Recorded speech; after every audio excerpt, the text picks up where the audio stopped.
Congo Avenir. Mokaya Bakongo.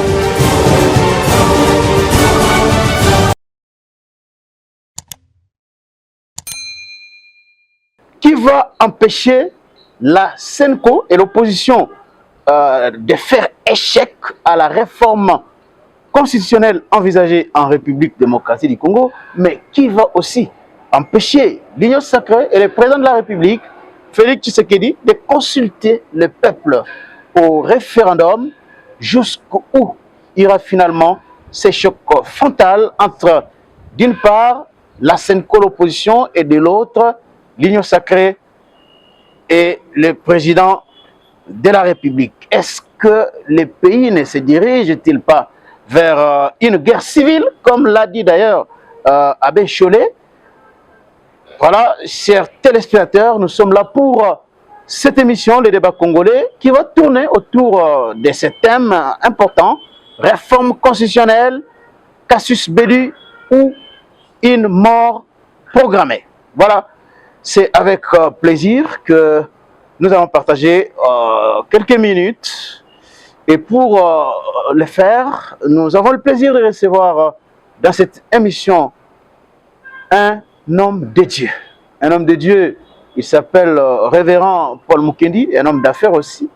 Il est aussi écrivain parce qu'il a publié plusieurs livres. Il est le représentant légal de la communauté Parole de Vie, une communauté implantée un peu partout à travers le monde. C'est avec plaisir que nous vous recevons dans cette émission. Le révérend Paul Mukendi, bienvenue dans le débat congolais. Bonjour Charles. Merci. Première question, la politique finalement s'invite dans les églises à la chair, que ce soit dans l'église de réveil ou chez les catholiques, les protestants aussi, ces derniers temps, que de communiquer. De communiquer pour soutenir ou pas la réforme constitutionnelle annoncée en RDC. Il n'y a que jusque-là l'ECC, l'Église du Christ au Congo, qui est restée un peu au milieu du village. Trouvez-vous normal que dans un pays comme celui-ci, que des pasteurs, des prêtres catholiques, des pasteurs des églises de réveil commencent à passer beaucoup de temps à ne parler que politique, constitution, pour ou contre? Vous trouvez normal? Est-ce que l'Église n'a-t-elle pas finalement abandonné sa mission qui est de prêcher l'Évangile, d'amener les gens à accepter le Seigneur et de conduire le peuple de Dieu vers le ciel? Charles-Quint, le problème au Congo, c'est que les gens oublient que les chrétiens qui sont dans nos églises sont aussi congolais. Ils oublient que les pasteurs qui dirigent les églises sont aussi congolais. Lorsque les prêtres catholiques font tout ce qu'ils font, parlent politique tous les jours, les gens ne disent pas que les pasteurs sont en train de parler politique. Quand il s'agit des églises de réveil, c'est là que ça commence à déranger. Vous savez pourquoi ça dérange? C'est parce que les églises de réveil, ce sont eux qui sont majoritaires aujourd'hui au Congo. Ce sont les pasteurs des églises de réveil qui sont influents aujourd'hui au Congo. Voilà pourquoi ça dérange. Il faut les faire taire. Comme ça, eux, ils vont prendre le président et le malmener, les jeter en pâture. On ne les laissera pas faire. Nous allons aussi parler parce que nous dirigeons ce peuple-là qui sont congolais. Et nous sommes congolais. Pourquoi on peut nous interdire, nous, de parler politique? Même le Christ lui-même, il a parlé des problèmes de son temps. Nous parlons des problèmes de notre temps. Mais on n'est pas politicien. Ça nous concerne. Un serviteur de Dieu ne peut pas être neutre. Les neutres sont des hypocrites. Quand quelqu'un dit « je suis neutre », c'est un hypocrite. Dieu dit « puisque tu n'es ni chaud, ni froid, je te vomirai ». Même Dieu n'est pas neutre. On ne peut pas être neutre. C'est impossible. Et quand nous avons un problème comme celui-là, sérieux, de la Constitution, de l'intégrité territoriale de notre pays, de tout ce qui nous concerne, aujourd'hui nous sommes à la croisée de chemin de notre histoire, on ne peut pas être neutre. Vous avez dit qu'un pasteur, un serviteur de Dieu ne peut pas être neutre, mais on a vu hier, le pasteur Marcelo, par exemple, dire que lui, il ne va pas prendre de position par rapport à la question du changement de constitution parce qu'il doit être neutre, étant donné que dans son église, il y a les gens de toutes tendances qui viennent. Est-ce que ce n'est pas ça la position en principe que devrait avoir le pasteur qui reçoit les gens de l'opposition et de la majorité? Moi, je ne peux pas parler de lui. Je ne connais pas, je n'ai pas entendu ce communiqué. Oui, je vous donne l'information. C'est sa vie. Sur mais moi, je son dis, compte Facebook, Twitter, il a fait cette déclaration. Un serviteur de Dieu ne peut pas être neutre. Quand on est neutre, c'est parce qu'on a une position. Et quand on a une position, on ne veut pas la montrer, on se cache en disant qu'on est neutre. Parce qu'en réalité, moi, dans mon église, j'ai les gens. Mon interprète, moi, il est de l'ECD. Oh, ah bon? Mon interprète, moi, il est de l'ECD. Il y a des gens dans mon église qui sont des partis politiques du vieux Mbosso, des gens qui sont de l'ensemble, j'ai des gens qui sont de l'UDPS, j'ai des gens qui sont des partis ici en vol, c'est en vol, hein? Oui. Ouais. Il y a beaucoup de gens, chacun a son parti politique, mais ceux-là, moi en tant que leader, ils ne m'empêcheront pas de donner mon avis sur quelque chose. Si toi, tu as le droit de choisir ton parti politique, tu as le droit de choisir ton leader, et pourquoi tu vas m'empêcher, moi, de dire qu'on doit... C'est ça la maturité. Ça veut dire que nous pouvons être différents, mais être capables de vivre ensemble. C'est ça, en fait, la maturité. Mais on ne peut pas me demander, je dis, ah, moi, je suis neutre. C'est de l'hypocrisie. Et Dieu n'aime pas les hypocrites. La Bible dit, Jésus a pardonné à la femme adultère, mais il a maudit les hypocrites.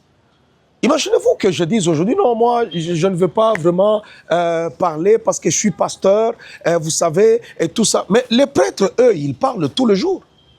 Les prêtres parlent tout le jour. Pourquoi nous, on va nous interdire de parler? Aujourd'hui, les églises de réveil ont gagné du terrain.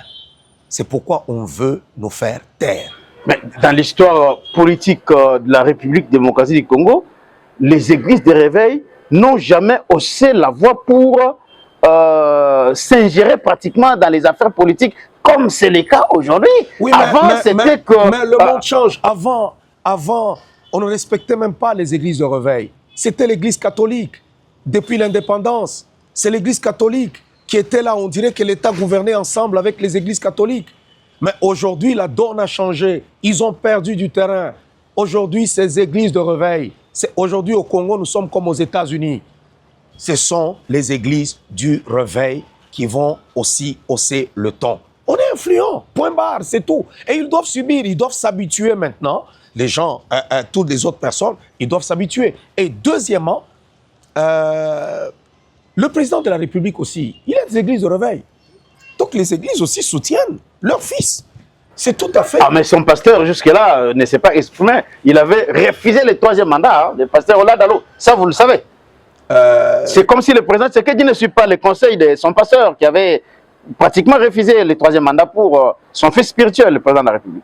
Bon, moi je sais que le président a présenté Duncan comme étant son père spirituel. Alors, le prophète William Duncan du Ghana? Ouais, il a présenté devant tout le monde comme étant son père spirituel. On peut être pasteur de quelqu'un. Il y a des gens qui viennent prier dans nos églises, mais je ne suis pas peut-être son père spirituel, je suis son pasteur. C'est différent. C'est vraiment différent.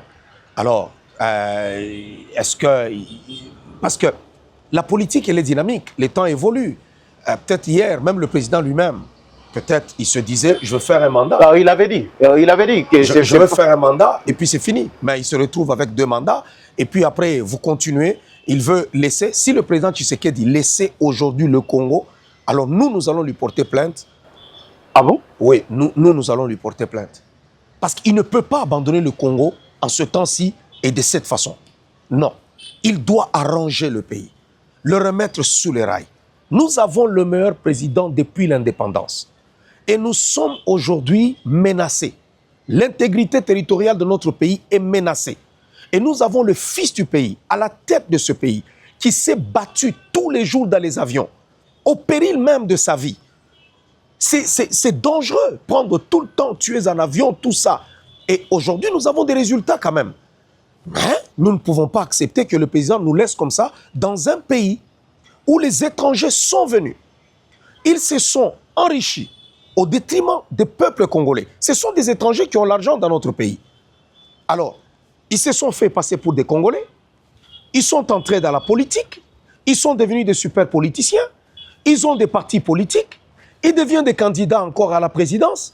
Bon, écoutez, et le président va nous abandonner encore, comme ça, et nous aurons encore un étranger à la tête de ce pays. Nous ne pouvons pas accepter ça. Il n'est pas le seul. Au sein de l'Union sacrée, il y a aussi beaucoup d'autres Congolais qui peuvent postuler et peut-être gagner aussi à la présidentielle. Il y a beaucoup de gens. Il y a des valeureux Congolais comme moi. J'aime beaucoup Jean-Pierre Bemba. Pour moi, je l'ai vu se battre pour son pays. Un vrai patriote. Mais du moins, pour l'instant... Il y a aussi Vital Kamere, il y a Christophe Mbosso. Non, ne me faites pas dire ce que je n'ai pas dit. Moi, je dis, moi, j'aime Jean-Pierre Bemba. Parce que moi, je l'ai vu se battre. Il y en a d'autres. Ils sont nombreux. Mais moi, j'ai vu Jean-Pierre Bemba. Donc, c'est beaucoup plus ça. Là, tu veux m'envoyer sur un terrain où je vais dire, ah, l'autre là, non, et l'autre ceci. Non, non, moi, j'ai vu Jean-Pierre Bemba. Mais il y a beaucoup de Congolais qui sont là, qui sont bons, qui sont ceci. Et à l'UDPS, il y a aussi beaucoup de gens qui sont des valeureux hommes. Mais du moins, pour l'instant, nous avons le tombeur de Kagame. Et Kagame est resté encore en place. Nous ne pouvons pas prendre le risque de changer celui qui est à la tête du pays et nous retrouver avec quelqu'un qui sera en connivence encore avec nos ennemis. On ne peut pas prendre ces risques-là. Donc nous voulons que le président Tshisekedi conduise encore ce pays très bien, qu'il mette encore Kagame très bien à genoux, qu'il nous termine la guerre à l'Est, une nouvelle constitution. Et après, il va prendre le tablier, il va le ranger pour dire, voilà, le pays est là, j'ai accompli ma mission. Parce qu'il a une mission à réaliser. Alors, révérend Paul Mukendi, l'Église catholique a fait une déclaration qui a suscité beaucoup de réactions au sein de l'opinion. Et elle a attiré l'attention du président de la République et des Congolais sur une possible guerre civile qui se profile à l'horizon si jamais le président s'entêtait à changer la constitution pour rester au pouvoir, briguer un troisième mandat. Quelle est votre réaction lorsque vous voyez les pères de l'Église faire des analyses et comprendre, dénicher un danger qui guette la République, qui peut conduire le pays à une guerre civile? Il n'y a pas de danger. Ils veulent utiliser des mots forts pour impressionner les gens, mais il n'y a pas de danger. On a déjà annoncé ici, on a voté au Parlement, c'est passé au Sénat, le président doit les promulguer. Vous avez vu le peuple congolais manifester? La loi fixant les conditions d'organisation du référendum. Ouais. Vous avez vu le peuple congolais manifester, dire que non, nous sommes mécontents?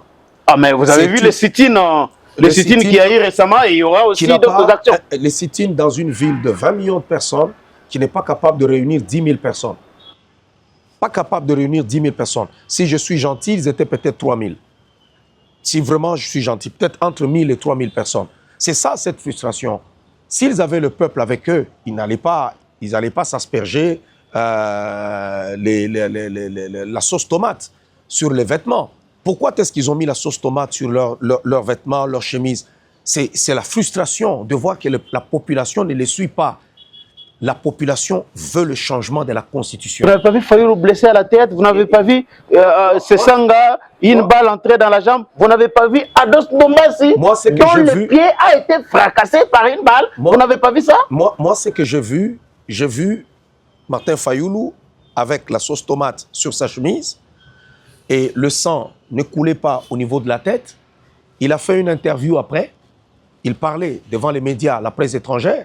Et tout comme nous le savons, France 24, TV5, qui étaient déjà là, s'étaient préparés, orchestrés, pour passer leur message et montrer la répression. Or, en réalité, il n'y avait pas de répression. Et lorsqu'ils parlaient, il n'y avait pas de plaies. C'est le lendemain, quand les gens ont dit qu'ils n'ont pas été blessés, qu'on a vu un pansement ici. Alors, qu'on enlève le pansement, qu'on voit s'il y a une blessure. Il n'y en a pas de blessure. Ils n'ont pas été blessés. Il n'y a pas eu de blessés. Nous, on a vu des gens qui voulaient affronter la police. Chalequin, vous êtes un grand journaliste. Lorsque vous regardez les manifestations en France, aux États-Unis, au Canada, partout dans le monde, vous voyez le peuple ou les gens qui s'élèvent, les manifestants, pour attaquer la police. Qu'est-ce que la police fait? Elle se défend, elle ramène l'ordre. Mais pourquoi quand ça se passe au Congo, ça devient un scandale? Si vous voulez faire un sit-in, marchez, vous avez votre itinéraire. Partout dans le monde, vous allez à la police ou à la mairie, vous dites non, nous avons notre marche, on va vous donner l'itinéraire. Mais lorsque vous quittez votre itinéraire, là, ça ne marche plus, ça devient du désordre. Moi, je n'ai pas vu de blessés. Et il y a eu des blessés, il y a eu des morts, selon même les bilans donnés par l'opposition, il y a eu des morts et plusieurs blessés. Hein?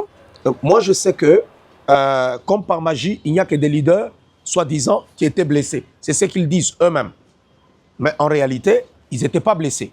S'il y a eu des blessés, peut-être que les gens qui s'affrontaient, parce qu'on a vu des gens qui se promenaient avec... ils ont recruté des jeunes délinquants qui se promenaient avec des machettes et avec des lance-pierres. Ils lançaient des pierres, ils voulaient frapper les autres, peut-être faire une boucherie humaine, je ne sais pas, parce qu'ils avaient des machettes. Alors ça n'a rien à voir avec la police, ou ça n'a rien à voir avec les autorités de l'État. Ce sont eux qui ont amené ces désordres-là. Ils veulent les désordres, pourquoi? Parce qu'ils savent que dans l'opinion, ils n'ont pas réussi à vendre leur message. La population veut que la Constitution soit changée. Et je ne pense pas que Cholet va nous impressionner en disant qu'il y aura guerre civile. Guerre civile comment? Quelle guerre civile? Nous parlons pour l'avenir de nos enfants. Moi, j'ai des enfants, Cholet n'en a pas. J'ai une famille, moi. Je veux que mes enfants vivent dans un pays paisible, dans un pays tranquille où il peut aller à la banque, il peut recevoir un crédit avec un taux d'intérêt qui est faible, il peut s'acheter une maison, ils peuvent avoir du travail, ils peuvent avoir ceci, mais pas des gens qui sont là, qui n'ont pas d'enfants et qui veulent décider sur notre avenir, nous qui avons des familles. Non, ça, nous ne pouvons pas accepter. Ah, donc ça veut dire que dans ce pays, désormais, tous ceux qui n'ont pas d'enfants ou des femmes ne peuvent pas décider de prendre des décisions ou émettre des points de vue là dans le sens du progrès, de la stabilité du pays. Une grande nation est constituée de familles. Une grande nation prend soin des familles. Alors si les gens ont décidé de leur propre chef de ne pas fonder une famille, alors ils ne peuvent pas venir nous enquiquiner. Vous savez pourquoi Macron provoque tout le temps Poutine? C'est parce que Macron n'a pas d'enfants. S'il avait des enfants, il refuserait la guerre. Ouais. Donc nous avons des enfants.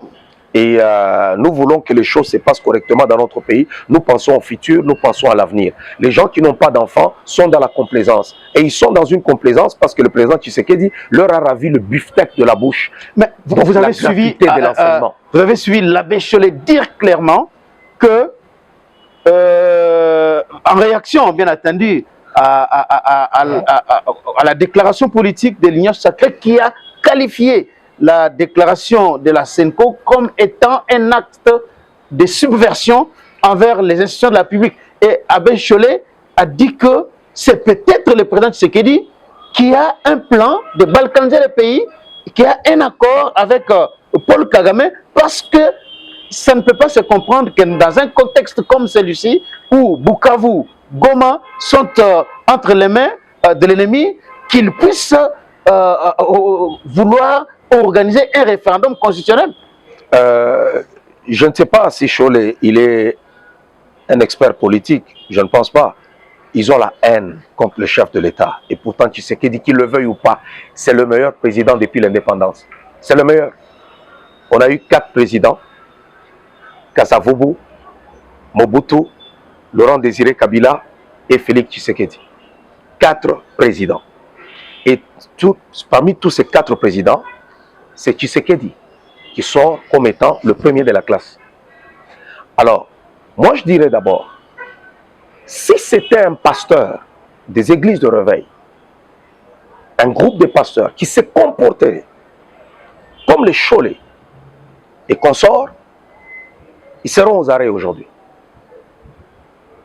Aujourd'hui, pendant que nous parlons là, ils seraient interpellés, arrêtés et peut-être même devant un tribunal. Je me pose la question, pourquoi l'État, les autorités laissent ces gens-là dire n'importe quoi? Ils font ce qu'on appelle propagation de faux bruits et poser des actes de trahison contre la nation, mais ils n'ont jamais été inquiétés. Des actes de trahison? De trahison. Cholet était allé même très loin. Monsieur Cholet a dit que on attend juste un courageux qui pouvait renverser le pouvoir de Félix Tshisekedi. Il n'a jamais été inquiété. Si c'était un pasteur, on allait vite tomber sur lui. Moi, la question que je me pose, est-ce qu'eux, ils sont des super Congolais? Et nous, nous sommes des Congolais, je ne sais pas, de seconde zone. Je ne parviens pas à comprendre. Parce que leur discours, c'est toujours pour incendier, diviser, trahir et humilier le chef de l'État. C'est tout ce qu'ils font. Et ils n'ont jamais été inquiétés. Ambongo a dit, il n'y a personne qui a déjà dit toutes les atrocités, les choses dures qu'Ambongo a tenues, aller au-delà de ce qu'on peut tenir si on est opposant. Ambongo est allé trop loin. Mais ils n'ont jamais été inquiétés. Jamais, jamais, jamais, jamais, jamais. Là, il nous dit non, il y aura guerre civile, et il y aura ceci. Quelle guerre civile? Quelle guerre civile? Il y a des politiciens ici. On avait l'autre ici, les Kikuni, qui avait tenu des propos là-bas au Katanga. Il avait été interpellé, invité, arrêté entendu. même. Oui. Mais les choses peuvent tous se permettre. Si seulement un pasteur, nous soutenons le chef de l'État. Non, nous le soutenons. Si seulement tu disais quelque chose de pas bon, tu es pasteur, on viendra t'interpeller. D'où vient qu'on n'interpelle pas ces gens-là? Moi c'est ce qui me dépasse. Moi, je cherche à comprendre jusqu'à présent, mais je ne parviens pas. Est-ce qu'on peut m'expliquer pourquoi ils doivent nous enquiquiner, ils doivent nous embêter, ils doivent se promener, revenir sous le sol congolais, nous regarder droit dans les yeux et nous dire qu'ils ont mangé l'argent de Kagame. Kagame les a financés, il leur a donné l'argent. Ils sont allés à Goma pendant la guerre, serrant la main des gens qui tuent, qui violent, qui pillent nos richesses. Tout sourire. Ils prennent même des photos. Personne ne les a inquiétés. Si seulement quelqu'un d'autre, un politicien, un pasteur, un Congolais normal, posait les mêmes actions, on les traiterait durement. Alors, Révérend Paul Mukendi, l'abbé Chollet a réuni hier jeudi, beaucoup d'autres responsables des différentes structures de l'Église catholique, les demandant à se préparer pour les actions qu'ils auront à mener sur terrain pour barrer la route à ce projet de changement de constitution. Est-ce que l'Église de Réveil se prépare aussi à mener des actions sur terrain pour soutenir leur initiative de changement de constitution? L'archevêque Ejiba a fait une action seule. Et même l'opposition, réunis, tous réunis, ne peuvent pas faire ce que l'archevêque Ejiba a fait seul. Seul. Alors, je pense que eux, ils ont le droit, ils se sont déjà transformés en parti politique, ils peuvent faire, mais nous, quand on veut le faire, on nous dit, vous êtes des pasteurs, vous devez être au milieu du village, et je ne pense pas qu'ils aient des gens derrière eux. Ils n'ont pas des gens derrière eux. Ils ont déjà, on les a financés par Kagame, ils sont financés par Kabila. Ils sont financés. Ah bon? Oh, ils sont financés. La puissante Église catholique être financée par les deux personnes que vous venez de citer? Quelle puissance? Aujourd'hui, ils sont en débandade ici au Congo. Ils ont perdu du terrain. Ils sont plus puissants. Qu'on ne vous laisse pas croire ce qu'ils ne sont pas. Vous savez, au Québec, par exemple, les églises catholiques sont vendues. Et ça se transforme en condo. Quand on le vend, on construit, ça se transforme en appartement, on met là-bas des condominiums, tout ça, ainsi de suite. Ça se transforme, ça se vend. Parce que les gens ont déserté. Ici aussi, c'est une perte. Ils sont en train de perdre, ils sont en perte là. C'est pourquoi ils n'aiment pas les églises de réveil. Parce que c'est nous qui les avons mis mal à l'aise. Ils n'aiment pas les églises de réveil. Je pense que on a des catégories de politiciens aujourd'hui dans notre pays. Nous avons des politiciens des réseaux sociaux et nous avons des politiciens dans la vraie vie sur terrain. Vous allez voir dans les réseaux sociaux, c'est beaucoup plus des opposants des réseaux sociaux. Ils sont là, ils vont tweeter, ils vont publier, ils vont faire ceci. Il y a des passions, c'est dans les réseaux sociaux.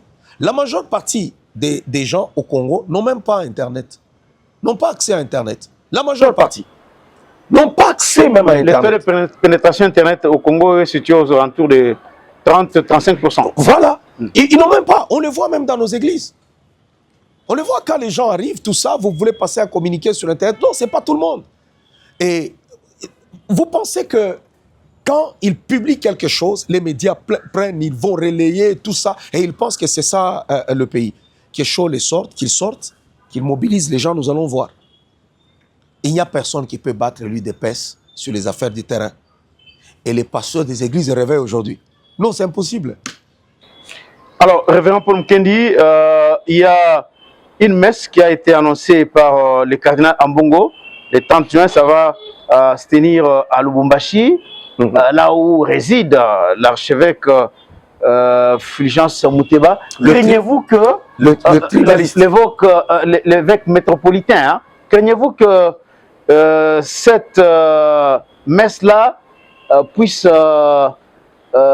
déboucher sur des discours politiques qui vont enflammer encore une fois. Oui, ben c'est préparé. C'est un coup qui est préparé. Moi, je pense que les autorités doivent empêcher Ambongo de se rendre à Lubumbashi pour le 30 juin. On doit l'empêcher de partir. Parce que c'est préparé. Pour essayer, parce qu'ils savent que là-bas, à Lubumbashi, dans le Katanga, les gens aiment beaucoup plus toucher la fibre qui est tribale et ainsi de suite. C'est pour cela qu'ils veulent aller là-bas, tenir des discours qui sont un peu, qui vont mettre l'huile sous le feu, incendier des choses et ainsi de suite. Il faut qu'on l'empêche de partir. Qu'on empêche Mbongo d'aller au Katanga? Oui, qu'on l'empêche. Mais il est un Congolais comme toi, il est un Congolais comme tout le monde. Mais il a commis quelle infraction pour qu'on puisse l'empêcher? Il a beaucoup d'infractions. Hein. Il a beaucoup d'infractions. Il y a des gens qu'on connaît aujourd'hui, tout ça, il est dans la rue, il est très bien. On suscite un vieux dossier. Donc vous avez peur? On n'a pas peur. Que Fridolin Ambongo et on n'a pas peur. Se retrouvent à Lubumbashi pour une messe le 30 juin? La peur, non. La peur, non. Aujourd'hui, la peur, non. Mais tout simplement, on ne doit pas les laisser continuer à faire ce qu'ils font. Ils ne sont pas des super Congolais. Ça, je le répète encore, ils ne sont pas des super Congolais. Ce n'est pas la peur, mais ils ne sont pas des super Congolais. Alors, révérend Paul Mukendi, il y a aussi cette autre activité annoncée déjà par l'opposition. Ça sera le 8 juillet. Une manifestation, un sit-in devant les palais de la Nation.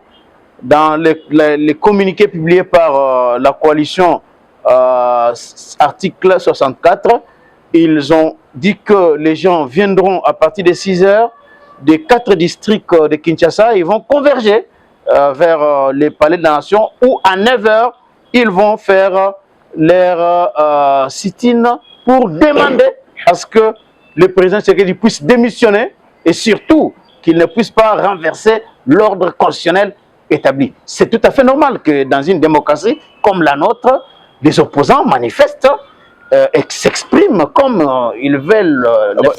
Moi, je trouve que le président Tshisekedi est tellement démocrate qu'il a donné la démocratie aux Congolais plus que même aux États-Unis. Et c'est dangereux. Les Congolais, on n'est pas encore arrivé à ce niveau-là. C'est d'abord de la provocation. Vous avez déjà vu des gens manifester et aller au bureau du chef de l'État pour aller manifester et lui demander de démissionner. Démissionner, lui qui a la majorité du peuple congolais derrière lui. Parce qu'aujourd'hui, même quand nous parlons du débat de la Constitution, ce débat-là, la majeure partie des Congolais, selon même les sondages, vous pouvez même regarder les sondages, la majeure partie des Congolais veulent le changement de la Constitution. Alors nous ne pouvons pas accepter le 10% des gens ou le 15% qui ne veulent pas le changement de la Constitution, que ces gens-là puissent nous prendre en otage. Tshisekedi n'a pas décidé de lui-même pour dire « je veux la changer la Constitution ». Mais non, il y a des Congolais qui sont allés déposer même des signatures, plus de 100 000 signatures. Des pétitions. Des pétitions qu'ils ont déposées là-bas au Parlement. Les parlements, sur le dossier référendaire, ils ont voté.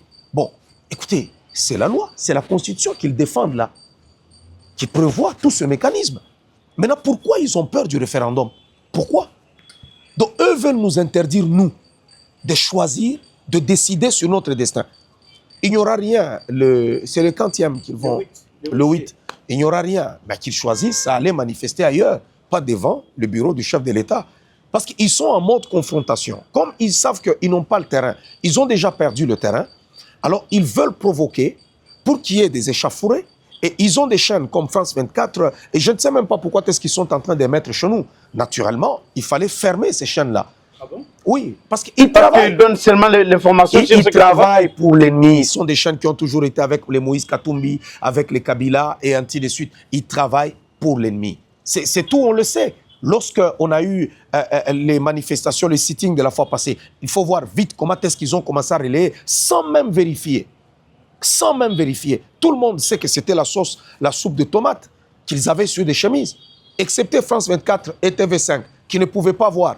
On voit même là-bas M. Fayoulou qui pousse là, on le retient et tout ça. Vous voyez vraiment là-bas de la comédie qui se passe. Bon, je ne sais pas si c'est comme ça l'opposition au Congo. Mais écoutez, tous, on pouvait voir. Et on sait voir que c'est du théâtre.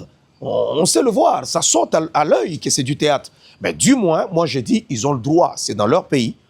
Et c'est le pays de tout le monde, de tout Congolais. Ils ont le droit de manifester. Ils ont le droit d'émettre leur avis. Ils ont le droit de marcher. Mais du moins, pas devant le palais de la nation. Non. Alors, dernière question, révérend Paul Mukendi.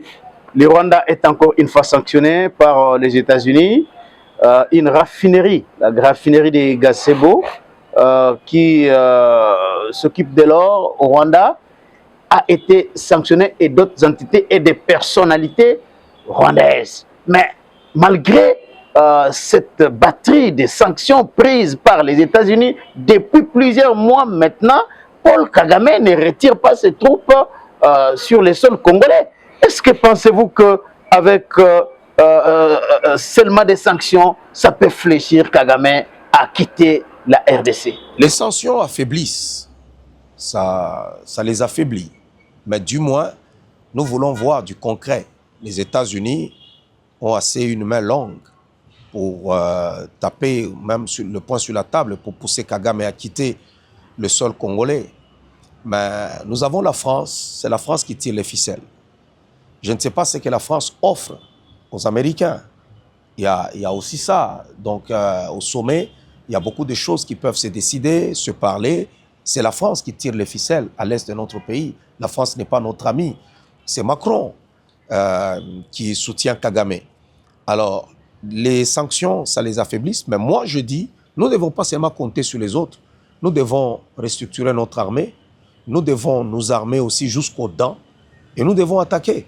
Goma, c'est notre ville. Bukavu, c'est notre ville.